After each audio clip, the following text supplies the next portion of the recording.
প্রিয় দর্শক, Rubel Ahmed Khan blogs Facebook page এবং ইউটিউব চ্যানেল থেকে আপনাদের সবাইকে নতুন আরেকটি ভিডিওতে আমন্ত্রণ জানাচ্ছি। আর আমি এই মুহূর্তে রয়েছি ঢাকা ময়মনসিংহ হাইওয়ে ফ্লাইওভারের উপর দিয়ে যাচ্ছি। আজকে আমি যাচ্ছি হচ্ছে ভবানীপুর। ভবানীপুর হচ্ছে একটা ইন্টারভিউ কল আসছে, যদিও আমার না, আমার বিশেষ একজন আছে ওনার জন্য। তো ভবানীপুর যাচ্ছি। ভবানীপুর হচ্ছে আপনার এই যে গাজীপুর চৌরাস্তা, মাস্টারবাড়ি, তারপর শালনা হয়ে শালনার পরে হচ্ছে ভবানীপুর। তো সেখানেই যাচ্ছি। তো ভাবলাম একটু যেহেতু যাচ্ছি আপনাদের সাথে একটু কথা বলি, এই আর কি। আর এখন হচ্ছে আমি ফ্লাইওভারের উপর দিয়ে যাচ্ছি, আর ভিউটা খুব সুন্দর, আপনারা দেখতে পাচ্ছেন। চমৎকার একটা পরিবেশ। তাও সকাল সকাল, সকাল বলতে তাও প্রায় 8টা 13 বাজে এখন ঘড়িতে। তো ইনশাল্লাহ যেতে থাকি।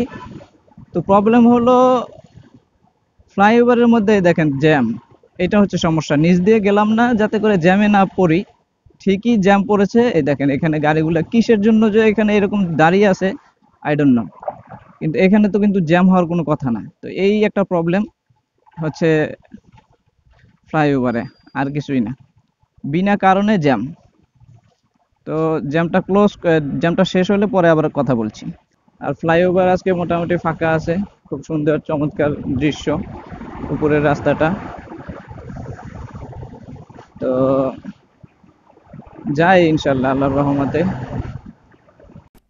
তো আরএনজি বিডি এই কোম্পানিটি হলো একটি খুবই সুনামধন্য একটি কোম্পানি।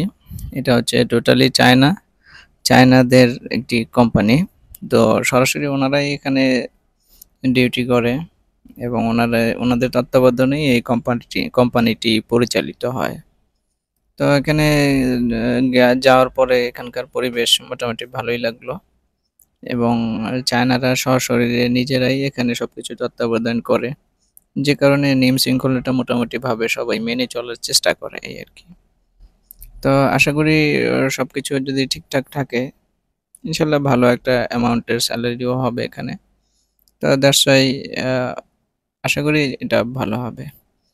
সমস্যা হলো যেটা, যাতায়াতে একটু প্রবলেম হবে, যেহেতু অনেক দূর, প্রায় 40 কিলোমিটার এখান থেকে। তো উত্তরা থেকে 40 কিলোমিটার হওয়াতে এটা একটু কষ্টসাধ্য ব্যাপার হয়ে যাবে। তারপরও দেখা যাক যতদিন করা যায় আর কি। তো এটাই আর কি। আর আপনারা যারা জব খুঁজছেন, তারা চাইলে বিডি জবসে বিভিন্ন ধরনের নিয়োগ সার্কুলার দেয়া থাকে। সেখান থেকে আপনার কোয়ালিটি অনুযায়ী, কোয়ালিফিকেশন অনুযায়ী, আপনার এডুকেশন যে যোগ্যতা রয়েছে সেগুলোর উপর ভিত্তি করে বিভিন্ন জব সার্কুলারে আপনারা অ্যাপ্লাই করতে পারবেন। দেন ওখান থেকে অ্যাপ্লাই করলে আপনার হচ্ছে ডেডলাইন অনুযায়ী আপনাকে কল করা হবে বা মেসেজ দিবে বা মেইল করবে।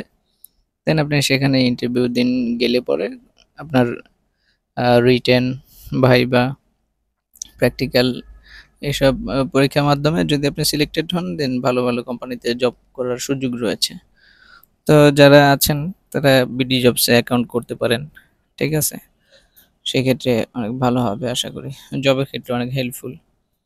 আর জবের ক্ষেত্রে আরেকটা বিষয় হলো, যে কোনো সেক্টরেই আপনি জব করেন, প্রথমত শুরু করেন, কথা হচ্ছে আপনি শুরু করেন, দেন আস্তে আস্তে হচ্ছে 2 4 6 মাস 1 বছর করেন, দেন অন্য একটা প্রতিষ্ঠানে যান। এরকম করে করে শুরু করেন, ইনশাল্লাহ দেখবেন যে ভালো কিছু হবে। তো এটাই আর কি। তো চায়না দেশে আসছিলাম, এই যে দুজনে বলে আরএনজি কোম্পানি। তো আরএনজি কোম্পানি লিমিটেডের কাজ শেষ করে এখন আমরা আবার ব্যাক করছি। তো ব্যাক করার ভিডিওটা আসলে ধারণ করা হবে না, যেহেতু এখন ক্লান্ত আর ওইভাবে মোবাইলে চার্জও নাই। তো এটাই আর কি, এই কোম্পানির কাজ ছিলাম। তো এই যাওয়ার যে ভিডিও আছে এটা সাধারণত আমরা একসাথে পেয়ে যাবেন, এটা আর ওইটা একসাথে করে দুইটা। চলুন যাই।